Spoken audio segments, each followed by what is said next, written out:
Continuar donde lo habíamos dejado, por enlazar con lo que habíamos hecho. O sea, hemos visto que al aplicar la segunda ley de Newton, no a un elemento de fluido, el efecto de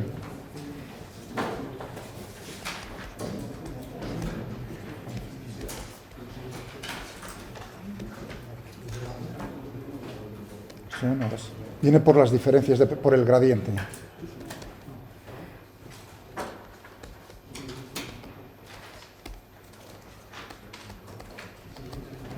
¿Visteis, no? Que nos aparecía, es decir,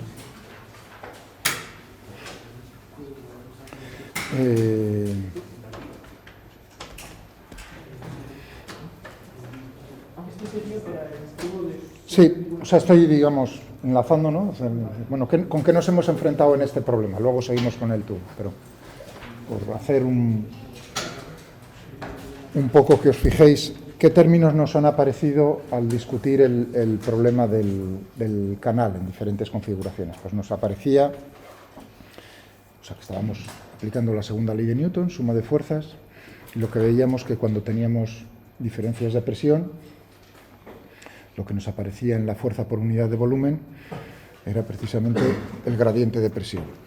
Aquí estaba poniendo, si recordáis, P1, la sección 1, la sección 2, el movimiento era en este sentido, de tal manera que entonces lo que tendríamos, si este era el eje X, lo que nos aparecía, este término es realmente las variaciones con signo menos. Fijaos que esto no es nada más que menos P2 menos P1 dividido por L. Es decir, que si uno está pensando que esta distancia L es infinitesimalmente pequeña, ¿no? Pues entonces lo que tenemos es la diferencia de presión, que será un cambio infinitesimal a lo largo del eje X, con el signo menos, claro. ¿De acuerdo? Es decir, que los cambios de presión se manifiestan, o la presión se manifiesta a la hora de aplicar la segunda ley de Newton a través de las variaciones de presión.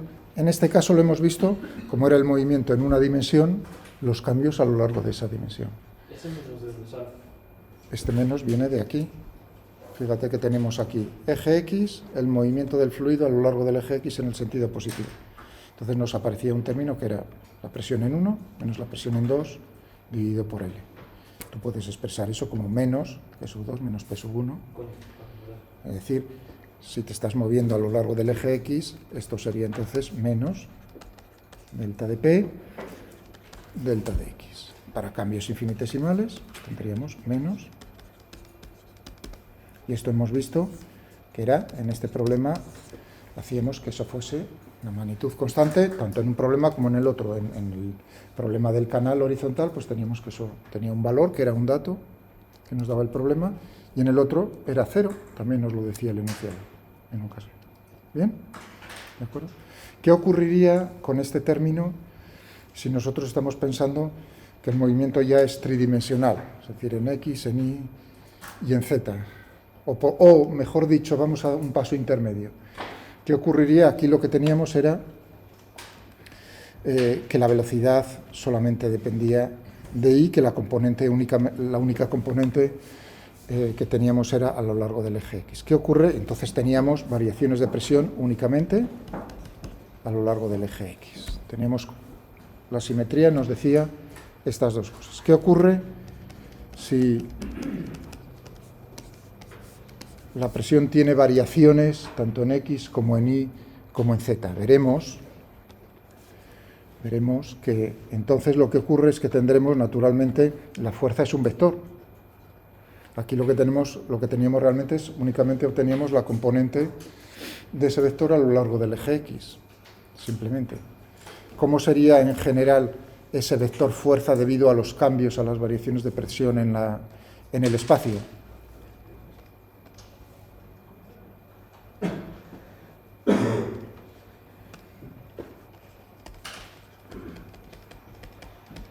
Lo que tendremos es que menos el gradiente de presión.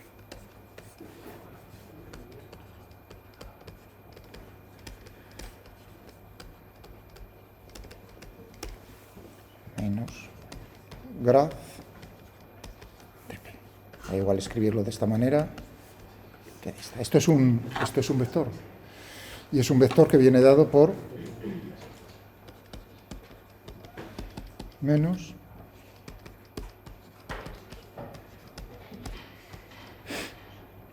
fijaos que ahora las derivadas, antes teníamos que P solo dependía de X, es decir, que las variaciones solo eran a lo largo de X, por eso la derivada era recta. Pero aquí tenemos que P, en general, dependerá de X y Z. Eso quiere decir que entonces las derivadas, los cambios, serán las derivadas parciales.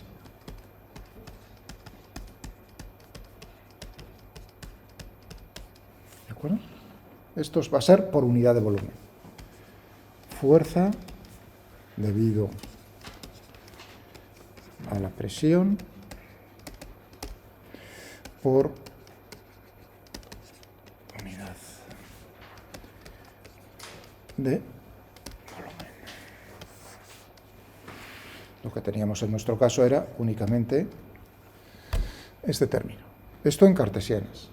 En otro tipo de coordenadas pues tendríamos que ver cómo es este operador, por ejemplo, en polares, cilíndricas o polares esféricas. ¿Vale? ¿Cómo sería? Esto ya es un poco lo que dije ya en días pasados. Pero ¿qué ocurre con el término debido a la gravedad? No hay ningún problema, ¿no? Sabemos cómo está actuando el peso. Pero lo que nos interesa ahora, ¿cómo sería una generalización? O sea, que lo que he hecho ahora es decir, estoy generalizando el efecto de la presión, de los cambios de presión en el fluido. ¿Qué fuerza? Muy bien, a través del gradiente. Entonces uno piensa, bueno, pues a lo mejor también puedes generalizar lo que está ocurriendo debido a la viscosidad.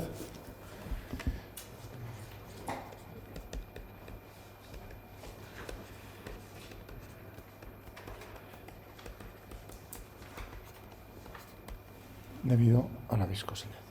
Ahora, dos pasos, sí. O sea, ahora voy a dar, podría ponerlo de un golpe, pero voy a dar un paso intermedio. Naturalmente, tenemos, ahí nos aparecía en ese término, mu, en el caso del que partíamos, mu por la derivada segunda de u con respecto a i dos veces.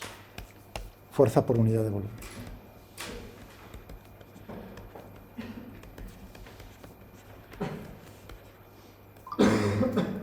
En el canal, en el problema del canal.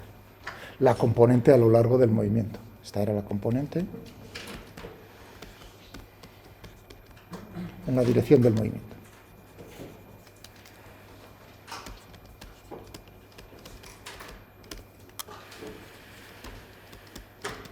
Movimiento del fluido.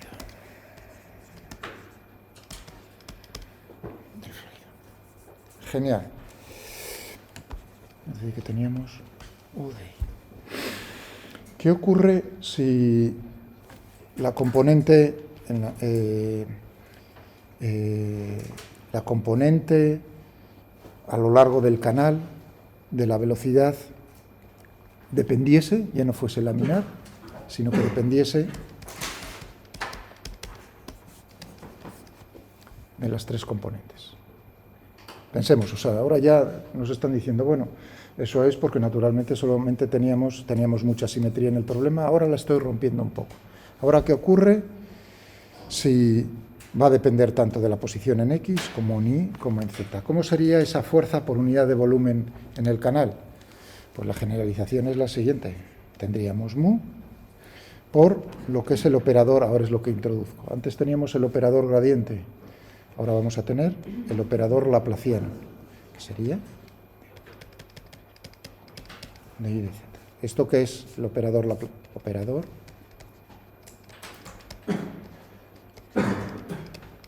laplaciano o de Laplace? Fijaos que antes lo que tenía era en el gradiente, en cartesianas, una cosa como esta. ¿Cómo es este cuadrado? No es nada más que nabla por nabla, por así decirlo. Claro, cuando uno hace esto por sí mismo, lo que le aparece es la derivada parcial segunda, es decir, que aquí lo que tendríamos sería mu, y tendríamos la derivada parcial segunda de u con respecto a x dos veces, más parcial segunda de u con respecto a y dos veces, más la derivada parcial segunda de u con respecto a z dos veces. Este es el primer paso. Uno dice, bueno, si ahora la componente x de la velocidad, u, no solamente depende de y, sino depende de x, depende de y, depende de z, ¿cómo será la componente de la fuerza debido a la viscosidad por unidad de volumen en la dirección de u del movimiento? Esto que tenemos.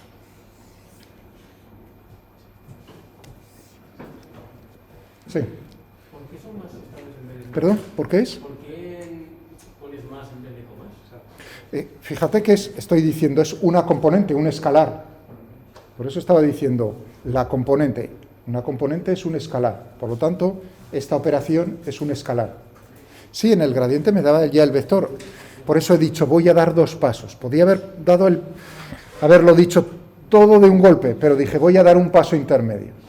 Voy a decir, vamos a tener que el movimiento es en la dirección del eje X. Eso quiere decir que la velocidad únicamente tiene componente distinta de cero a lo largo de u. V igual a W igual a 0. Pero ahora voy a cambiar y voy a decir, ya no solo depende u, o sea, ya rompo la simetría, y u ya no solo depende de y, sino que va a depender de en qué posición te encuentres, x y z. Sí, dime. Entonces, al hacer una segunda derivada, estamos convirtiéndolo en un escalar. Esta operación es un escalar, ¿tú ves? Esto es un escalar, u es un escalar, la derivada parcial segunda, más la derivada parcial segunda, más la derivada parcial segunda, eso es un escalar, ¿no? ¿Estamos de acuerdo? Sí. Por lo tanto, ahora es ¿qué escalar es este? Es la componente de la fuerza debido a la viscosidad por unidad de volumen, ¿en qué dirección? En la dirección de u. En la dirección de, estamos utilizando cartesianas, en la dirección del eje X. Voy a ponerlo. Entonces, componente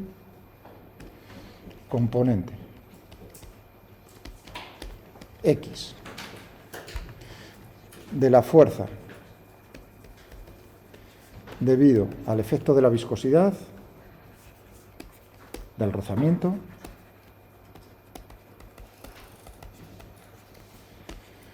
por unidad de volumen,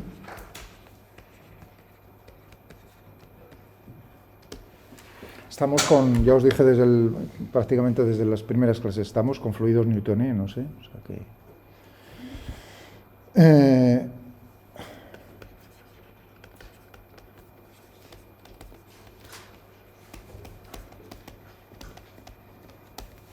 componente X de la fuerza debido al efecto de la viscosidad por unidad de volumen, tendríamos entonces que es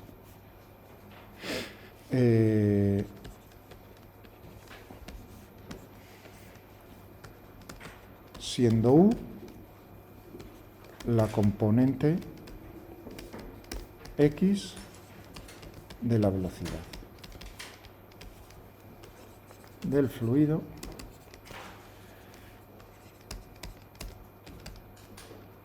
coordenadas X y Z.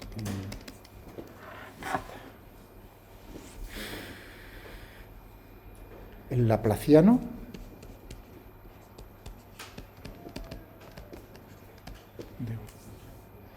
¿de dónde viene? Estaba diciendo, y esa notación tiene un sentido. Teníamos la notación del gradiente, ¿no? El gradiente de un escalar me está dando un vector. Estábamos subiendo, os decía el día pasado, un escalón hacia arriba en la complejidad de la magnitud física. De un escalar tenemos un vector. Bueno, aquí en el laplaciano de un escalar lo que tenemos es un escalar.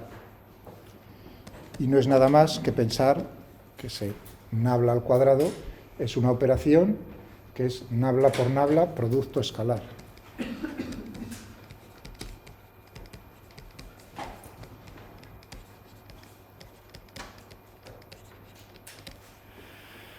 Si uno está pensando eso, entonces, ¿qué tipo de operación tendría aquí en cartesianas?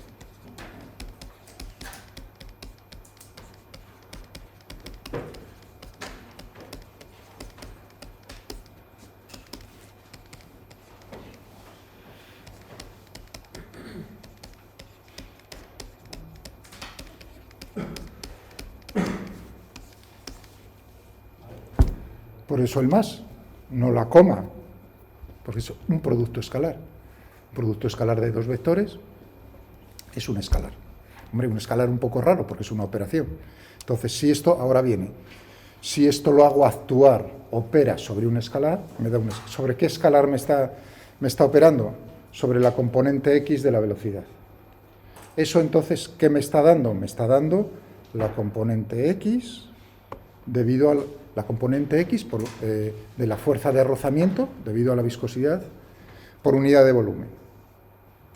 O sea, esa es la generalización que estoy haciendo ahora, el primer paso. Es decir, vale, pero me estás dando solo, Miguel, o sea, lo puedo entender, la derivada segunda con respecto a y dos veces, lo único que estás haciendo es ahora sumarla en las derivadas parciales en x, en y y en z, ¿no? ¿De acuerdo? Eso, bueno. Digo, pero claro, la fuerza es un vector, en el gradiente de las variaciones de presión vienen a través del gradiente de la presión, que es un vector, es decir, que necesitaré naturalmente cómo es el efecto completo, es decir, el vector fuerza, cómo será la componente y la componente z.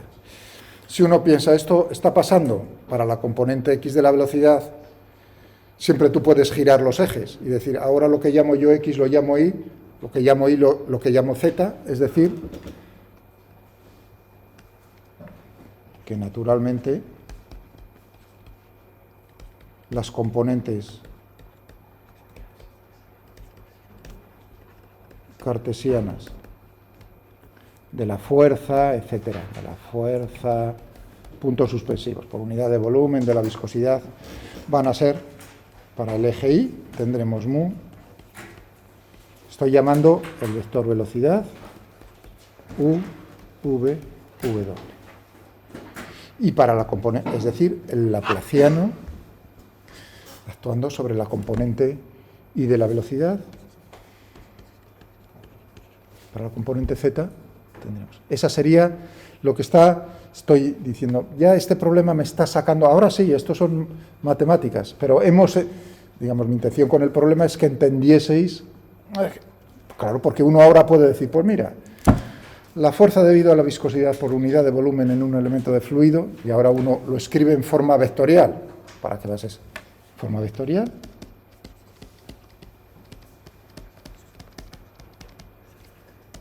tendríamos mu por el laplaciano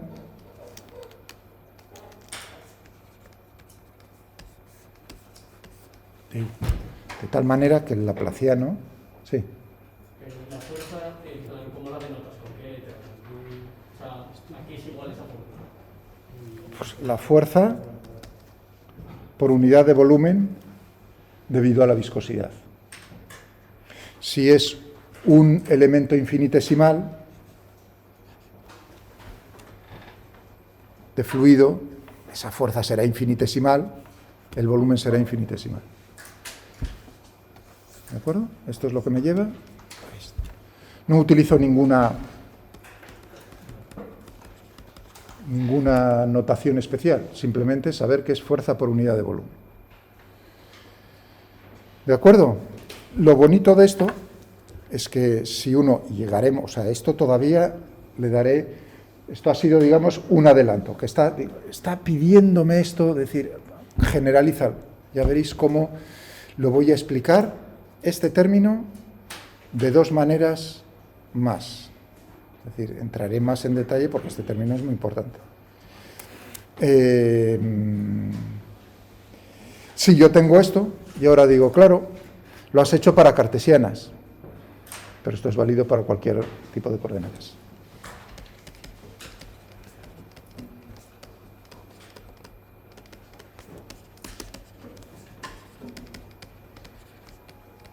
Lo único, eso sí, el operador laplaciano no va a ser tan agradable en otras coordenadas, en polares cilíndricas sobre todo en polares esféricas, eso es más complicado. Pero en polares cartesianas, es tan fácil como lo que he escrito yo ahí. La derivada parcial segunda, con respecto a x dos veces, actuando sobre eso, más. Y aquí lo que tenemos es, fijaos que esto es un vector, está actuando tanto en la componente mu, v, así de sencillo. Bien, o sea que tendríamos la gravedad también, claro, la gravedad que es muy sencillo, por unidad de volumen, gravedad. Fijaos que tanto el efecto de la presión como el de la viscosidad son fuerzas superficiales, están actuando sobre la superficie que engloba el elemento de fluido, son fuerzas superficiales. Pero ya veis cómo esas fuerzas superficiales son proporcionales al volumen del elemento de fluido. Si uno coge una fuerza que es de volumen, como por ejemplo la gravedad, pues entonces teníamos ρ, una cosa como por unidad de volumen, ρ. Es decir, que uno ya puede jugar ahí con estas tres fuerzas diciendo que tengo la gravedad, y esto es tridimensional también, componente X, componente Y, componente Z. ¿Que tienes la gravedad? Pues tendrás que tener este vector. ¿Que tienes la viscosidad? El vector que acabo de poner. ¿Que tiene el efecto de la presión? También lo he puesto. Es decir, que la suma de los tres, por así decirlo, ¿no? En general nos aparecerán esos tres términos, tendremos fuerza neta. Vamos a poner aquí.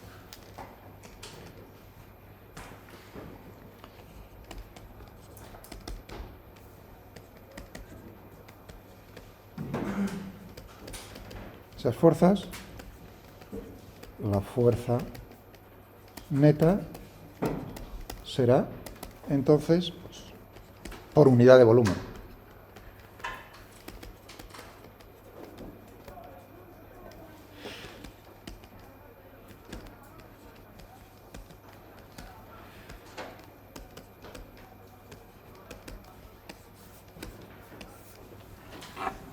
Bueno, suma vectorial.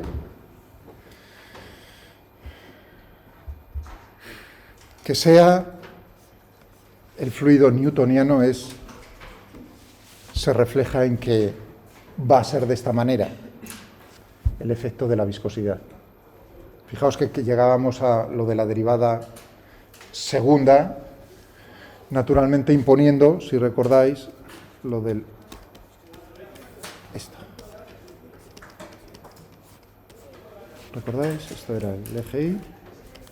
Y esto, el eje X. Un perfil de velocidades. Definíamos un fluido newtoniano cuando le aplicábamos una fuerza sobre la superficie del elemento de fluido de esa manera.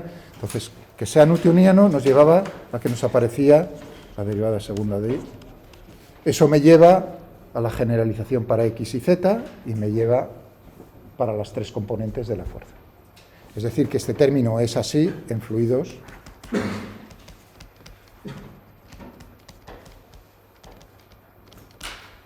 newtonianos de ese estilo. ¿En los newtonianos se obviaría ese término o habría que calcularlo también? Perdón, no te he entendido la pregunta. ¿En los newtonianos? Entonces tendríamos que definir cómo es, digamos, el efecto de la viscosidad. Vale. En definitiva es que este término, o sea, para que te des cuenta que este término depende también de la velocidad. Es decir, que el coeficiente de viscosidad no solamente depende de la temperatura, mucho menos de la presión, eso que en general sería de la temperatura, de la presión, sino que encima depende de cómo es la velocidad. Así que tendríamos mu, temperatura, poco de la presión, pero tendríamos que depende de U, y tendríamos pues una cosa como esta, por así decirlo, así. Entonces ya la cosa se complica. Intenté daros una idea de por qué eso es así. El fluido está constituido por ejemplo, por polímeros, cadenas largas, Entonces, dependiendo de si el fluido se está moviendo muy rápido o muy lento, la tendencia a orientarse a lo largo de la dirección de cómo se mueve es mayor o menor. Si se mueve lentamente, pues digamos están más al azar. Si se mueven más rápidamente, pues a lo mejor se alinean más, como en la sangre, por ejemplo, ¿no? En las arterias y en las venas. Y entonces el efecto de rozamiento puede decrecer, porque uno está pensando que, digamos, se van a enlazar menos. La viscosidad depende entonces de la propia velocidad. Eso es un fluido no Newton, y he dicho dije en su momento, para cuestiones ingenieriles, tiene también su importancia si uno está pensando por ejemplo, en pinturas, ¿no? ¿Qué ocurre con una pintura que vas a echar sobre una superficie? A través de un tubo, pues ahí sería importante considerar que el fluido es no newtoniano. En esta asignatura, por supuesto, vamos. Esa es la simplificación que hacemos, ¿de acuerdo? ¿Vale? O sea que para nosotros en esta asignatura todo va a ser así, etc. Vale, genial. Por otro lado, nos faltaría, nada más, ya tendríamos mucho camino recorrido. Ya solo nos faltaría, fijaos, fuerza neta, tendríamos la masa por la aceleración.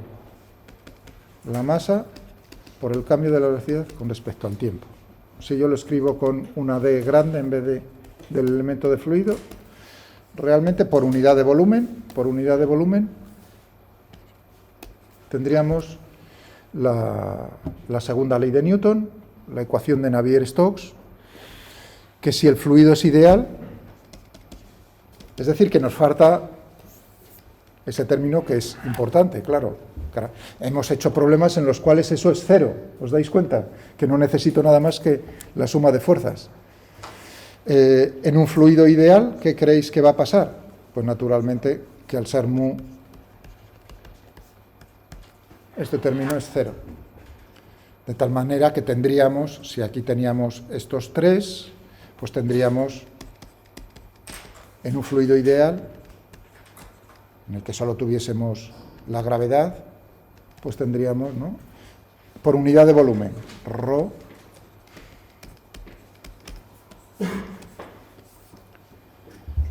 incluyo la viscosidad, tendríamos la segunda ley de Newton en general, ecuación de Navier-Stokes. ¿Que es ideal? No tienes viscosidad, pues entonces ese término no lo tienes. Y este también recibe un nombre, que es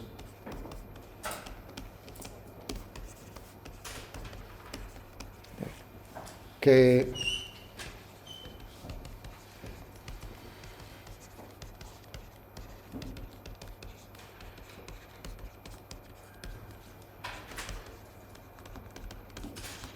esto me va a llevar a la ecuación de Navier-Stokes cuando naturalmente logre expresar esta derivada, que es una derivada material porque es el elemento de fluido, de una manera de acuerdo a la representación que yo quiero, que es en el espacio. O sea que, digamos, esto le daremos otra forma. Sí. ¿Por qué pones las D mayúsculas? Bueno, de mayúscula, fíjate que aquí utilicé D recta.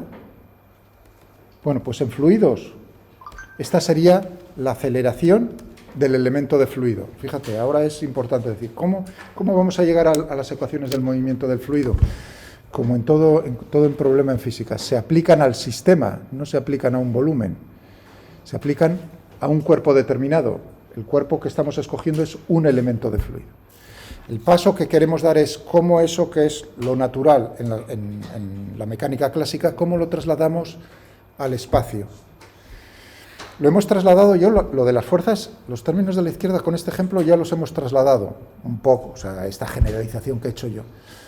Pero la aceleración, que es la aceleración de un elemento de fluido, tendremos que ver cómo lo trasladamos de la representación, fijaos, un elemento de fluido, representación de Lagrange, a una representación en el espacio, la representación de L. Por eso digo, ese término que he puesto ahí en un círculo, tendremos que ver qué forma toma.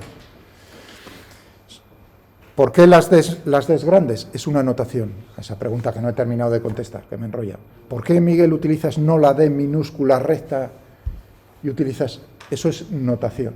Notación en mecánica de fluidos. Pero tiene el mismo sentido que si hubiese utilizado una D recta es la derivada material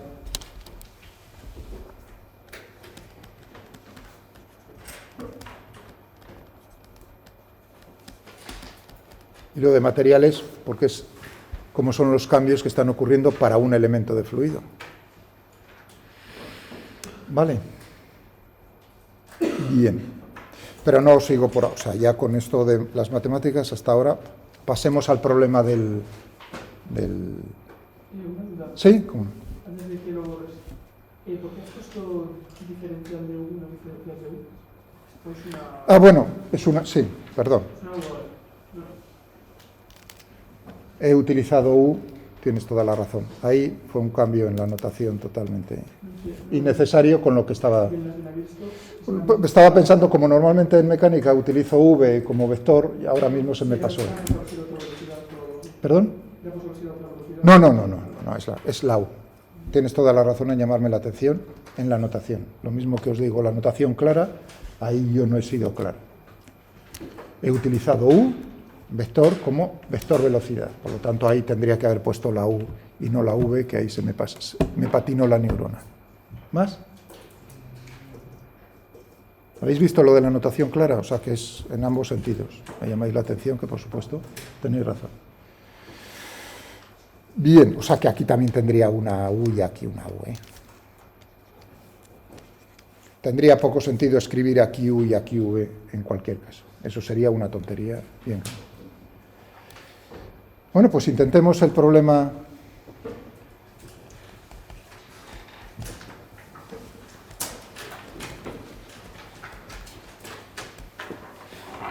El flujo de...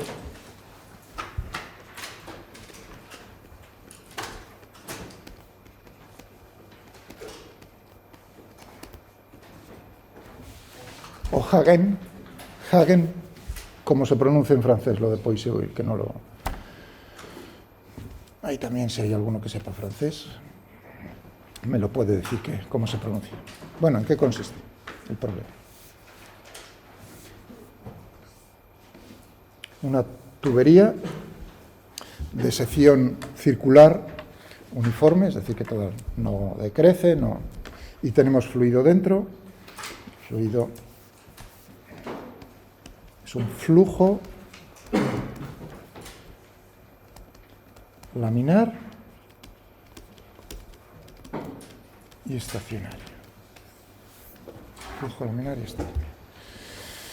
Las paredes están quietas, o sea, la pared de la tubería está quieto y queremos saber cómo, naturalmente, horizontal, lo que dije antes, es decir, que podemos olvidarnos de la gravedad o hacer el problema sin la gravedad y ya está, ¿de acuerdo? Sin gravedad. Sin gravedad. Flujo laminar, estacionario, sin gravedad, es un fluido incompresible, densidad constante.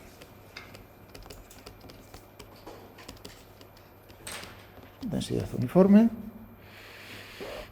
Tenemos rozamiento con las paredes y entre elementos de fluido entre sí, es decir, que para mantener esto estacionario necesitaremos naturalmente aplicar una bomba externamente. ¿De acuerdo? Una diferencia, un gradiente necesitamos, como en el caso del canal.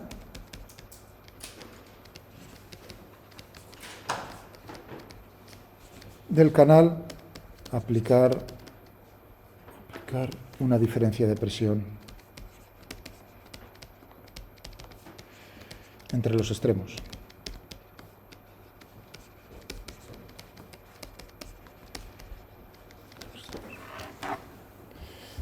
Y esa es un dato. Es decir, que me tienen que decir cómo cambia la presión por cada unidad de longitud. Si yo cojo aquí la sección 1, aquí la sección 2, me dicen cómo es P sub 1, cómo es P sub 2, cómo es esto L, pues que me digan cómo es P sub 1 menos P sub 2. El gradiente de presión otra vez ahí nos aparece.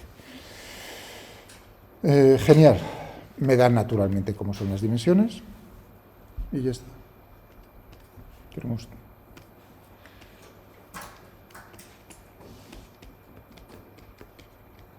hallar la velocidad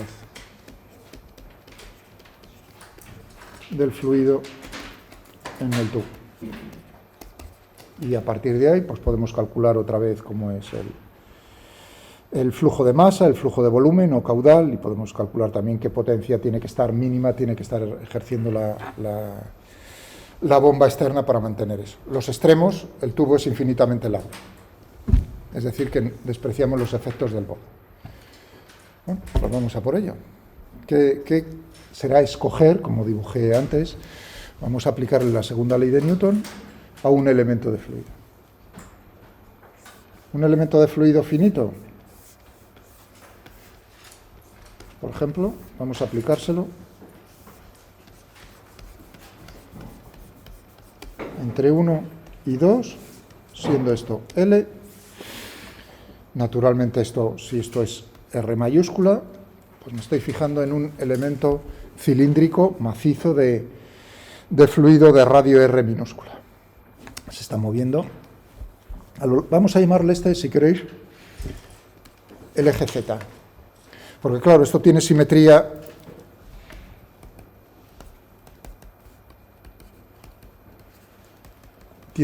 cilíndrica, es decir, que cualquier giro a lo largo del eje Z me da el mismo flujo, por lo tanto, tiene simetría cilíndrica. No planar, como es el otro caso. Eso quiere decir que ya fijándonos un poco cómo sería en lo que se refiere a la presión, cómo son cilíndricos, coordenadas polares cilíndricas. Coordenadas polares cilíndricas. Pues voy a utilizar R. Siendo R la distancia, podría utilizar ρ, que se utiliza también para las coordenadas polares. Probablemente no lo hayáis hecho. La distancia al eje Z. Por eso he escogido el eje Z, el eje del tubo, para utilizar una notación estándar. Lo que pasa es que si utilizo ρ, pues tiene la desventaja de que ρ lo estoy utilizando en fluidos, la densidad. Por lo tanto, es mal el asunto. R, la distancia al eje. Es decir, que este punto está a una distancia R. Por lo tanto, el tamaño de mi elemento de fluido finito es de radio R. Bien, ¿qué más tenemos? Tenemos la coordenada Z, naturalmente. ¿Sí? R es la distancia del punto al eje Z. O sea, estoy recordando, si no las habéis utilizado, las coordenadas polares cilíndricas y las esféricas. ¿Sí o no? Sí. Vale. Ah, bueno, pues ahora es el... Porque fijaos que yo ya lo doy así un poco, digo, bueno, les voy a recordar. Vale, pues entonces hago aquí un pequeño paréntesis. Coordenadas cartesianas, tridimensionales, X y Z, ¿no? Tengo un punto del espacio, vector de posición, R.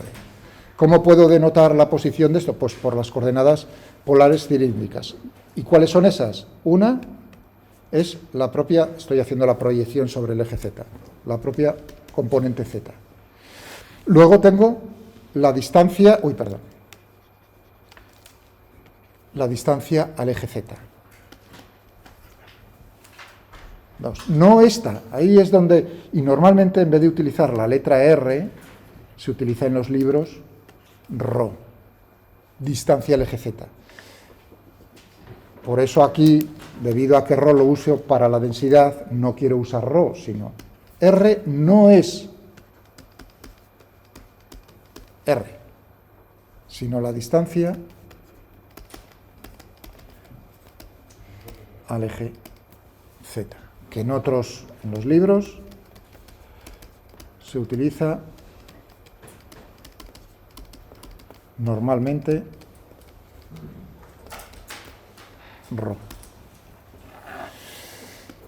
Y ahora hacemos la proyección del vector de posición, la posición que estamos considerando, y vemos el ángulo con respecto a una dirección del espacio, por ejemplo, el eje X.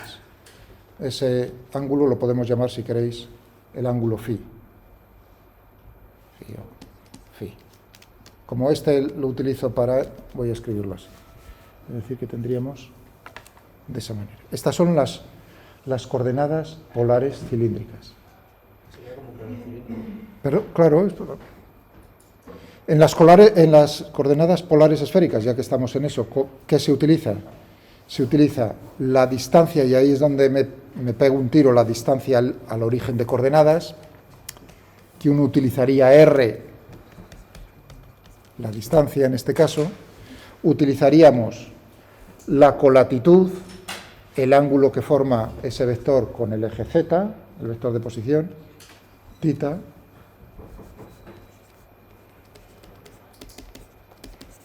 y tendríamos la proyección, el ángulo que forma con una dirección del espacio, por ejemplo, el eje X, y entonces tendríamos R, θ y φ. Mientras que en este tendríamos ρ, φ y z, o el orden que queráis. Bueno, esas son las coordenadas polares. ¿No habíais visto ninguna asignatura de primero, coordenadas polares esféricas? Vale.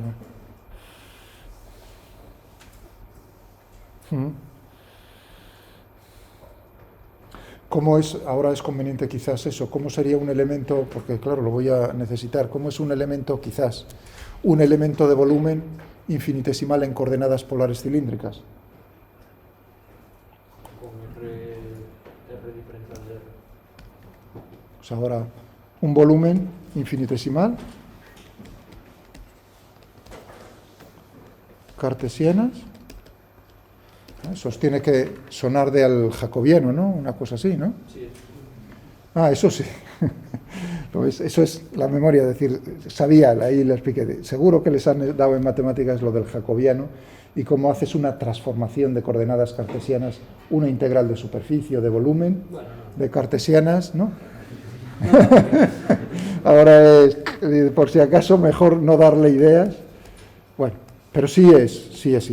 O sea, si lo estoy poniendo, fijaos, un poco más lento, ahí he frenado, es porque, vamos, pienso que salir de esta casa de esta titulación sin que alguien nos haya dicho esto, pues no me parece correcto, desde mi punto de vista. En coordenadas cartesianas tienes un cubo. ¿De acuerdo? Claro, ¿cómo se escoge ese cubo? Pues tú te mueves, estás en un punto,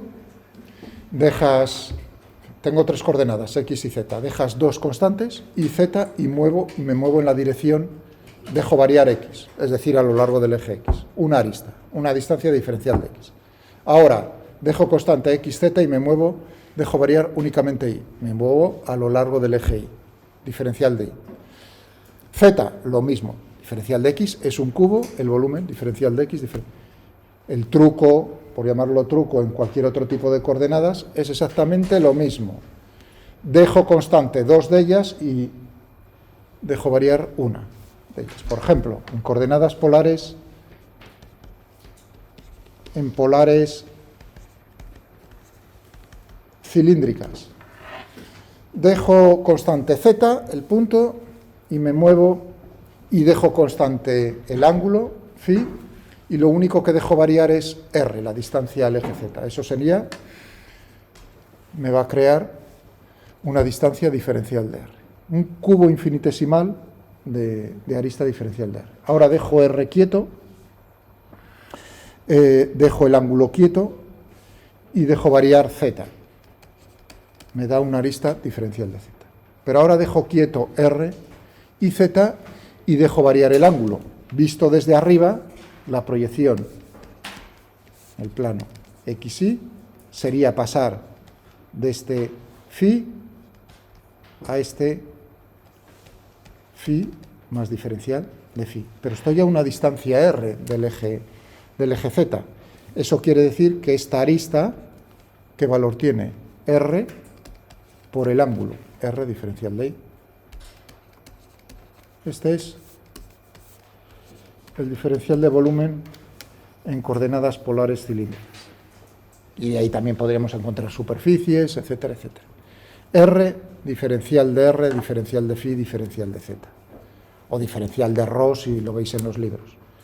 Ahora, en polares esféricas,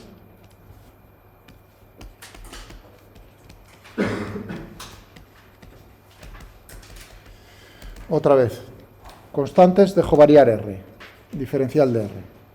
Dejo R y phi constantes, hago variar θ, la colatitud. Eso me da una arista de R diferencial de θ. Ahora dejo R y θ constante y hago variar phi. Pero para eso tengo que ver la proyección sobre el plano XY. Eso sería R seno de θ diferencial de phi. Es decir, que el diferencial de volumen sería esto, que sería R cuadrado seno de θ diferencial de R diferencial de θ diferencial de phi. Voilà. Cualquier, y no son los únicos 3 sistemas coordenados, son los más habituales, eso sí, pero hay montones de ellos, dependiendo de cómo es la simetría del problema. ¿De acuerdo? Estos son los que se usan normalmente. Bien, esto retomamos ahora un poco. Tenemos simetría cilíndrica en mi problema, en nuestro problema.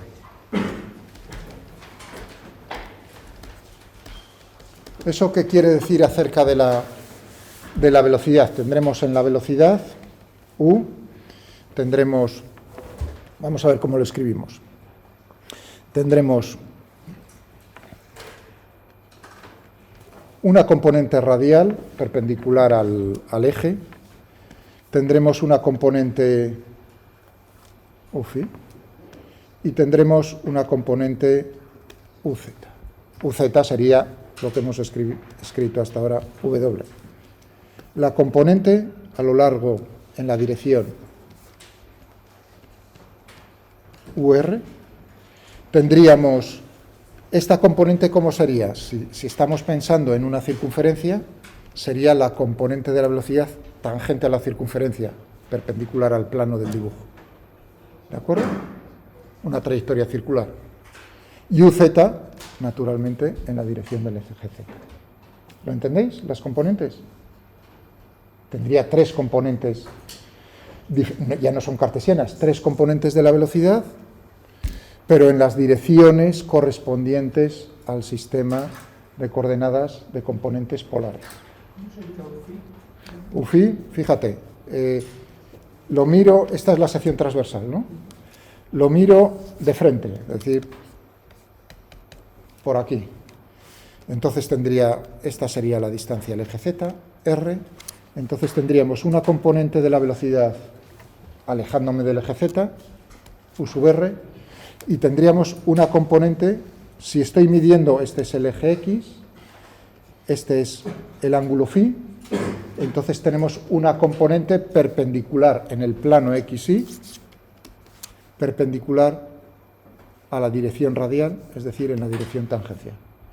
En este caso sería de esta manera, en este punto de esta manera, en este punto de esta manera. ¿Y esos cuáles serían los...? Todos estos vectores están tangentes a la circunferencia que estás creando en el espacio. ¿Los vectores cómo los llamamos? Bueno, estoy llamando con el subíndice, la componente. Esa es la dificultad, digamos, tiene una dificultad frente a las coordenadas. ¿Cuál es la dificultad o la diferencia con las coordenadas cartesianas? En las coordenadas cartesianas los vectores unitarios y, j, k, o x gorrito, y gorrito, z gorrito, tienen la misma dirección en todos los puntos del espacio. Es decir, que si yo utilizo aquí coordenadas cartesianas, en este punto, esos vectores unitarios tienen la misma dirección y el mismo sentido que en este otro punto donde tengo el dedo. Pero en las coordenadas polares cilíndricas y en las coordenadas polares esféricas depende del punto que escojas. Por ejemplo, en las esféricas, un segundo, que estaréis pensando más en el examen que en otra cosa. Tendría aquí, tan sencillo como cómo creáis los vectores unitarios IJK. Pues como he dicho yo hace un momento, me pongo en un punto del espacio, dejo constantes 2 de los parámetros, y z, y dejo variar x, para allá. Un vector unitario en esa dirección. Dejo constantes x y z, y permito variar y. Uy, perdón, aquí lo puse. Y. J. K. Aquí los vectores unitarios en las polares esféricas es dejo constante θ y phi y me muevo en la dirección que me permite me alejo. Este sería el vector unitario R gorrito. Ahora dejo constante R, dejo constante phi y me muevo, permito variar θ. Este sería el vector unitario θ. Ahora dejo constante R, dejo constante θ y permito variar phi. Claro, tridimensionalmente sería una cosa como esta, y no es fácil dibujarlo. Tendríamos un vector unitario que sería phi gorrito. Esto en este punto del espacio. Pero en este otro punto del espacio, como veis, todo eso está girando. Por lo tanto, los vectores unitarios R, phi y θ, asociados a las coordenadas polares esféricas, cambian su orientación dependiendo del punto del espacio, lo cual complica el problema, salvo que el problema tenga simetría. Y entonces te permite resolver problemas que no podría resolver en coordenadas cartesianas, como muy bien están sufriendo los de mecánica. Estoy pensando en la otra asignatura. Vale, bueno, pues aquí nos quedamos y utilizaremos esa simetría cilíndrica en nuestro problema. Y a ver si os sale bien.